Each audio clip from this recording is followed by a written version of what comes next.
personally, the way I look at it, it's nothing but a spite provision.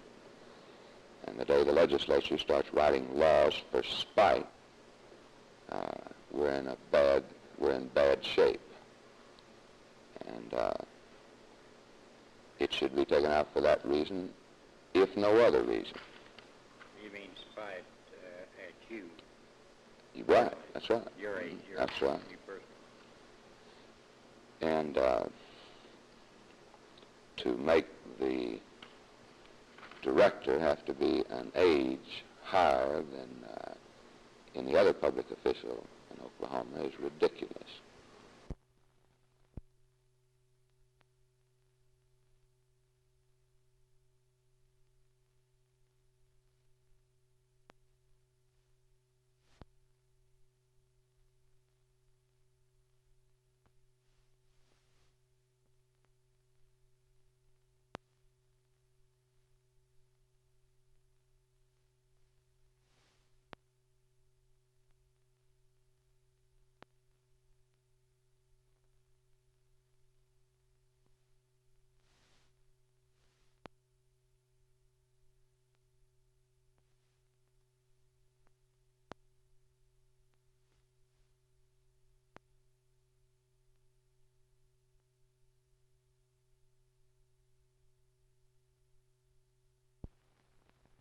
Crime is up across the nation and here in Oklahoma City. The Federal Bureau of Investigation released its first quarter 1959 report on crime this week, and for the most part, the crime records for the capital city correspond and sometimes exceed the national figure. To date, this is the crime picture. Aggravated assault cases are up 25% in Oklahoma City, compared with a nationwide rise of 15%. There have been 1,028 burglaries in Oklahoma City during the first 5 months of this year, an increase of 15% over the 879 figure of a year ago. This number far exceeds the 1% rise reflected in all of the states of the Union. Auto thefts are down 4% across the United States, but they're up 1 decimal point here in Oklahoma City. While the number of murders has shown a decline of 3% nationwide, Oklahoma City shows a 1% rise in this type of crime. There's a good side to the ledger, however, and here it is. Rapes show a 38% decline in Oklahoma City, while this type of crime is up 11% across the nation. Bootlegging, prostitution, gambling, and narcotics cases all show substantial declines during the first 5 months of 1959. But Chief of Police Roy Bergman certainly isn't taking it easy. He said today he actually believes the number of crimes will increase before the year wears out. Crime is increasing across the nation, the chief said, and besides that, with all the annexation movements, we're getting more and more territory in which crimes may be committed. How can we stop the rise in crime rates? Bergman says he needs more people and more equipment. My job, states the chief, is to prevent crime. I can't do it unless I've got more people. How many more people?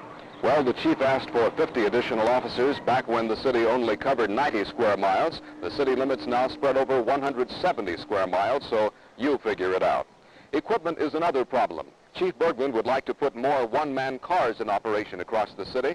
This would have the effect of having more police officers in more locations more of the time. But this would take, besides a great many more vehicles, a first-rate communications system so that officers could back one another up on arrests. Otherwise, the lone officer would take a very great risk of getting his head blown off every time he stopped a suspicious car or a suspicious person. Apparently, the only solution is that the citizens of Oklahoma City are going to have to eventually pay for more and better police protection. We're going to have to pay if we expect to preserve that time-worn axiom, crime doesn't pay. This is Virgil Dominic, WKY TV News, reporting from the Oklahoma City Police Department.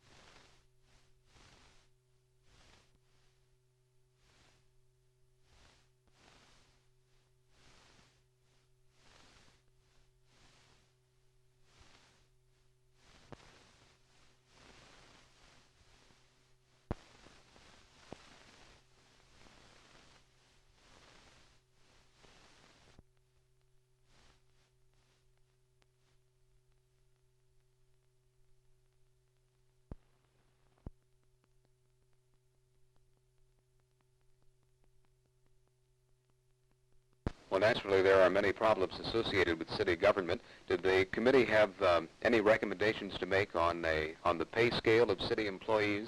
Yes, they recommended that the pay scales be adjusted for city employees and that a pay raise be granted as soon as money was available, as soon as it could be made available. Was there any specific recommendation as to the amount of a raise for, say, the police department or fire departments? Well, the hope is that before too long it could be it is not specifically recommended as to amount. There was discussion on it in the neighborhood of 20%, with a provision that later it be increased in accordance with cost of living increases. Some type of formula be established for that. Mr. Harkey, does the committee feel that the city is spending its money wisely, or are there some areas where we're spending unwisely? The different committees making the studies of the various departments felt as a whole that the city was spending its money wisely. However, there were some departments and some phases we felt there could be a saving. We felt there was some duplication of personnel between certain departments that could be utilized to a better advantage. We felt that a pool, motor pool and heavy equipment pool could be established and save considerable money on equipment. Mr. Harkey, how much money and for what projects will the city have to set aside revenue for during the next few years? Well, of course, in addition to the regular operation of city government, which cost is expanding rapidly because of the larger size of the city and the additional services, the committee recommended approximately $90 million in capital improvements. To be specific, they recommended approximately $40 million for additional water supply and pipeline to the Atoka Reservoir and a retaining reservoir here. $10 million in street improvements, $22 million sanitary sewers, fire department $1,750,000, the police department $1 million, garbage $3 million, libraries, auditorium, fairgrounds, and airports approximately $5 million more. They recommended that some of this be financed by general obligation bonds if necessary, and other parts of it where it could by revenue bonds. Did the committee, sir, have any recommendations to make on metropolitan government? They felt that in all fairness, there are certain services that Oklahoma City proper is furnishing that should be joined in by the county and the other cities within this county, because they felt that the people of the county and of the other cities were using those facilities and receiving as much benefit as the people of Oklahoma City.